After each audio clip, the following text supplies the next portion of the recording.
สวัสดีครับตอนนี้เราอยู่แถวบ้านหม้อนะฮะสี่แยกห้าหม้อบ้านหม้อนะฮะไม่ใช่สี่แยกหน้าหม้อสี่แยกบ้านหม้อนะครับผมเดินมาจากพหุรัตน์นะฮะก็คือจากคลองถมเนี่ยจากสำเพ็งเนี่ยเดินลงมาเนี่ยเดินลงมาเรื่อยๆผ่านดีโอสยามอะไรเนี่ยก็มาถึงตรงนี้กันได้นะฮะตรงเนี้ยวันเนี้ยเดี๋ยวผมจะพามาดูเครื่องเสียงบ้านและเครื่องเสียงติดรถยนต์นะฮะที่เขาบอกว่าเป็นแหล่งใหญ่ที่สุดในชลบุรีนะฮะมาตอนแรกก็เป็นตู้ลำโพงสำหรับรถกระบะอย่างเราใจเลยนะฮะ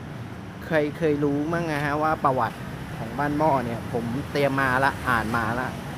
บ้านหม้อเนี่ยตรงเนี้ยสร้างขึ้นเมื่อแต่ปีพศ2406นะฮะในสมัยปลายรัชกาลที่4นะฮะเป็นส่วนหนึ่งของถนนตะนาวนะฮะในพื้นที่พระราชทานนะฮะของสมเด็จพระเจ้าตากสินนะฮะโปรดให้ชาวบ้านที่อพยพนะฮะสมัยสงครามอยุธยานะฮะทั้งเสียกรุงครั้งที่2เนี่ยมาตั้งรกรากนะฮะก็เอาประมาณนี้แต่ก่อนนั้นเนี่ยบ้านหม้อเนี่ยเขาก็ทำแต่หม้อตามชื่อจริงๆตอนหลังเนี่ยเขาก็เปลี่ยนมาเป็นขายเพชรนินจินดาอะไรเนี่ยแล้วก็ตอนหลังเนี่ยเขาก็รวมตัวกันย้ายออกมาแล้วก็มารวมตัวมาขายเครื่องเสียงกันณปัจจุบันนะฮะตรงนี้ก็จะเป็นเครื่องเสียงติดรถยนต์นะฮะของไพโอเนียต่างๆนะฮะเดี๋ยววันหลังเดี๋ยวผมจะขออนุญาตเขามาเจาะลึกแต่ละร้านนะฮะตรงนี้ก็เป็นสี่แยกนะฮะสี่แยกบ้านหม้อเนี่ยก็มีครบหมดทุกอย่างเลยนะฮะมีทุกซอยจริงๆนะฮะไม่รู้ว่าวันนี้จะถ่ายหมดหรือเปล่านะฮะไม่รู้จะถ่ายได้สักกี่คลิปนะฮะโอเคไม่เป็นไรนะเราก็เดินต่อไปนะฮะตามสไตล์เรานะตรงนี้ก็โอ้โหเครื่องเสียงเยอะจริงๆเลยเยอะมากราคาไม่แพงถ้าอันไหนถามได้เดี๋ยวผมจะถามนะฮะถ้าอันไหนผมมองว่าไม่ปลอดภัยสำหรับผมก็จะเดินเร็วๆนะฮะก็กล่าวจริงก็คือนี่ร้านขายสายไฟนะฮะสายแบบพวกเดินสายไฟเครื่องเสียงต่างๆอะไรเงี้ยนะโอเคแล้วก็นี่ก็ขายอุปกรณ์อิเล็กทรอนิกส์นะฮะมาซื้อที่นี่ได้นะนี่ก็ขายแบบพวกตัวต่อภายนอกภายในนะฮะก็นี่ก็คืออุปกรณ์ซ่อมนะต่างๆพวกสวิตช์อะไรพวกเนี้ยนะเดี๋ยวผมจะเดินต่อไปเป็นการที่มาครั้งแรกของผมนะฮะเรายังจะไม่เข้าซอยเดี๋ยวเราจะเดินดูรอบๆก่อนนะ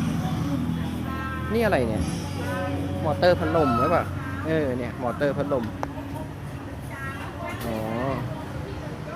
เฮ้ยหาอุปกรณ์อิเล็กทรอนิกส์แถวนี้ก็ได้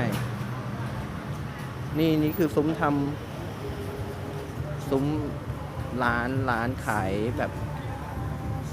อะไรเครื่องซักผ้าโหนี่ลำโพงโอ้โห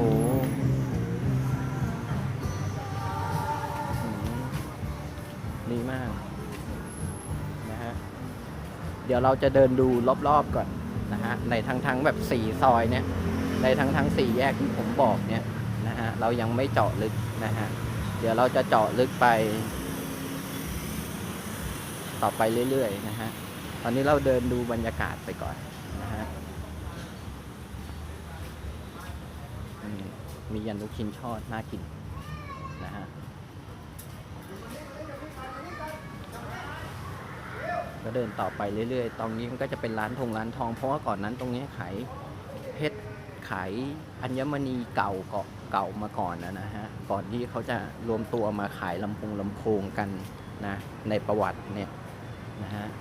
เห็นไหมฮะร้านขายพวกเครื่องใช้ไฟฟ้าลำโพงเนี่ยโอ้โหเยอะเลยตรงนี้แต่เราจะไม่เดินตรงนี้นะฮะเราจะไปเดินรอบๆก่อนนะรอบๆแต่ละซอยที่ผมบอก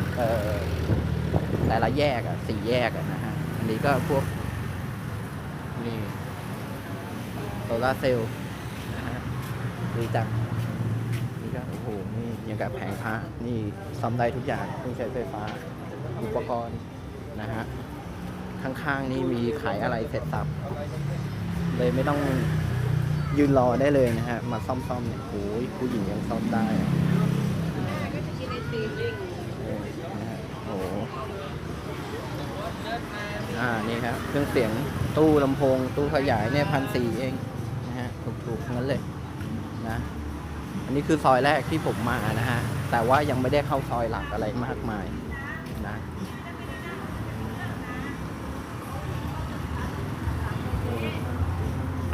เราก็ยังอยู่ตรงนี้อยู่นะฮะในซอยแรกแล้วกันผมขอเรียกเป็นซอยแรกนะฮะซอยเดินต่อมาเรื่อยๆนะฮะข้างในมันก็จะเป็นแบบซอยไปเรื่อยๆเนี่ยแบบเยอะมากเลยนะไม่รู้ว่าวันนี้ผมจะเดินหมดไม่หมดเราก็ยังเดินดูต่อมานะฮะมีแมวด้วยนี่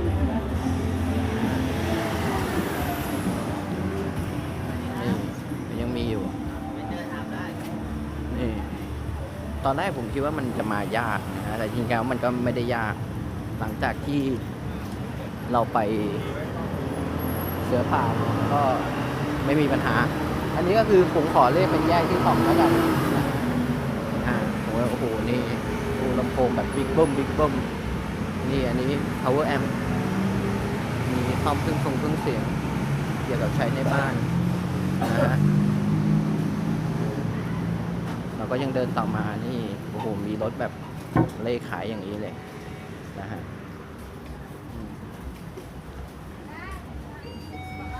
ขายยันน็อตฮะขายยันน็อตนะเราก็เดินต่อไปเรื่อยๆเดินแบบช้าๆนี่เครื่องเสียงนี่เครื่องเสียงบ้านเฮ้ยเครื่องเสียงรถยนต์นี่กี่บาท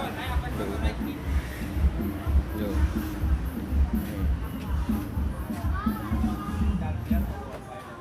ตรงนี้ซอยตรงนี้คงหมดไปแล้วเดี๋ยวผมจะไปอีกซอยหนึ่งผมขอเรียกเป็นซอย3แล้วกันนะฮะในซอย3ก็เป็นทางที่ผมมาก็ไม่ได้มีอะไรแล้วล่ะเพราะว่าตั้งกี่เราเข้ามาตั้งแต่ตรงนู้นใช่ไหมฮะแล้วเราก็ไปทางนู้นเสร็จเราก็เลี้ยวมาตรงนี้โอเคก็คือด้านรอบๆเนี่ยด้านรอบๆเสือป่าจะเป็นลักษณะแบบนี้นะฮะเนี่ยนะฮะเป็น4แยกเสือป่าแล้วกันขอเรียกแบบนี้แล้วกันนะฮะ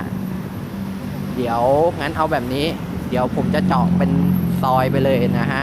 โอเคนะครับวันนี้เอาเท่านี้ก่อนนะครับรักผมชอบผมก็กดไลค์ Subscribe ให้ผมหน่อยนะครับสวัสดีครับ